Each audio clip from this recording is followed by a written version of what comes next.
নমস্কার বন্ধুরা, cook with me চ্যানেলে আপনাদের সকলকে আরও একবার স্বাগত জানাচ্ছি। আজকে আমাদের রেসিপিটা হচ্ছে মুগের ডাল দিয়ে কোয়াশ রান্না। তো এর জন্য নিয়ে নিয়েছি একটা কোয়াশ, মুগের ডাল 1 বাটি, সরিষার তেল, কাঁচা লঙ্কা, তেজপাতা, সামান্য 1 টুকরো আদা, শুকনো লঙ্কা ফোড়নের জন্য, এখানে নিয়েছি ধনেপাতা, আর মশলার জন্য নিয়ে নিয়েছি 5 ফোড়ন, হলুদ, জিরে, লবণ এবং ধনিয়ার গুঁড়ো, আর মরিচটা নিয়ে নিয়েছি অন্য সবজির জন্য। তো এখন আমরা কড়াইটা আগুনে বসিয়ে দিয়েছি। এবার মুগ ডালগুলা দিয়ে দেব ভাজার জন্য। দেখুন, কড়াইয়ে দিয়ে দিয়েছি মুগ ডালটা, সাথে দিয়ে দেব এই তেজপাতা। এখন নাড়তে থাকবেন এবং ততক্ষণ নাড়বেন যতক্ষণ না এটা একটু লালচে কালার হয়, কিন্তু পুড়ে না যায়। আপনারা এটাকে ঘন ঘন নাড়বেন, না হলে নিচে দিয়ে পোড়া লেগে যাবে। দেখুন, এরকম লালচে কালার হলে আপনারা চাইলে সেটাকে নামিয়ে ধুয়ে আবার কড়াইতে দিতে পারেন, আর আমি এখানে ডাইরেক্ট জল দিয়ে দেব।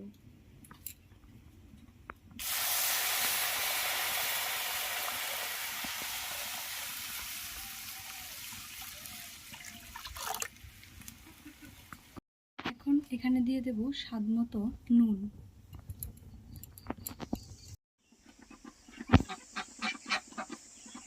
পর্যায়ে কোয়াশটাকে ডুমু ডুমু করে কেটে নেব।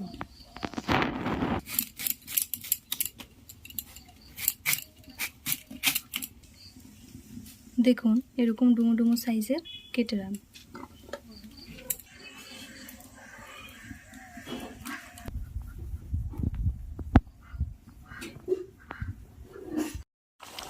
দেখুন, এই পর্যায়ে দিয়ে দেব এই কেটে রাখা কোয়াশগুলো।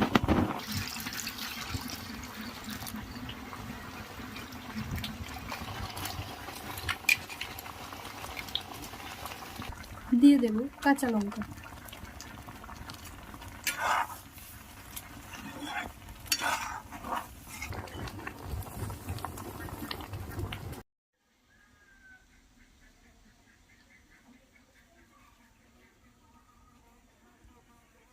দেখুন, এভাবে 80% মতো সিদ্ধ হয়ে আসলে আপনারা এটাকে নামিয়ে নেবেন।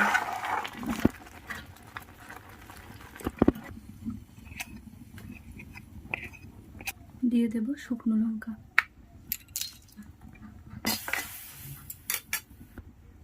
সরিষার তেল,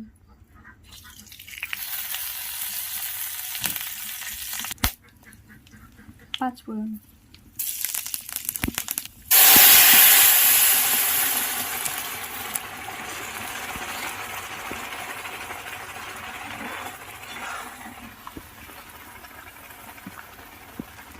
দিয়ে দেব ধনে গুঁড়ো, জিরা গুঁড়ো, মরিচ গুঁড়ো। কারণ কোয়াশটা অনেক মিষ্টি হয়, সেজন্য ব্যালেন্সটা ঠিক রাখবে। এটা অপশনাল, আপনারা চাইলে লেবু পাতাটা দিতে পারেন ফ্লেভারের জন্য। কিভাবে দেবেন, এটা কীভাবে ছিঁড়ে একটু হাত দিয়ে মুথে নেবেন। এরকম পর্যায়ে এটাকে দিয়ে 2-3 মিনিট রেখে নামিয়ে নেবেন। 2 থেকে 3 মিনিট পরে আপনারা লেবু পাতাটা এইভাবে নামিয়ে নেবেন, নামিয়ে ফেলে দেবেন। নামানোর আগে ধনে পাতাটা দিয়ে গরম গরম ভাতে পরিবেশন করবেন।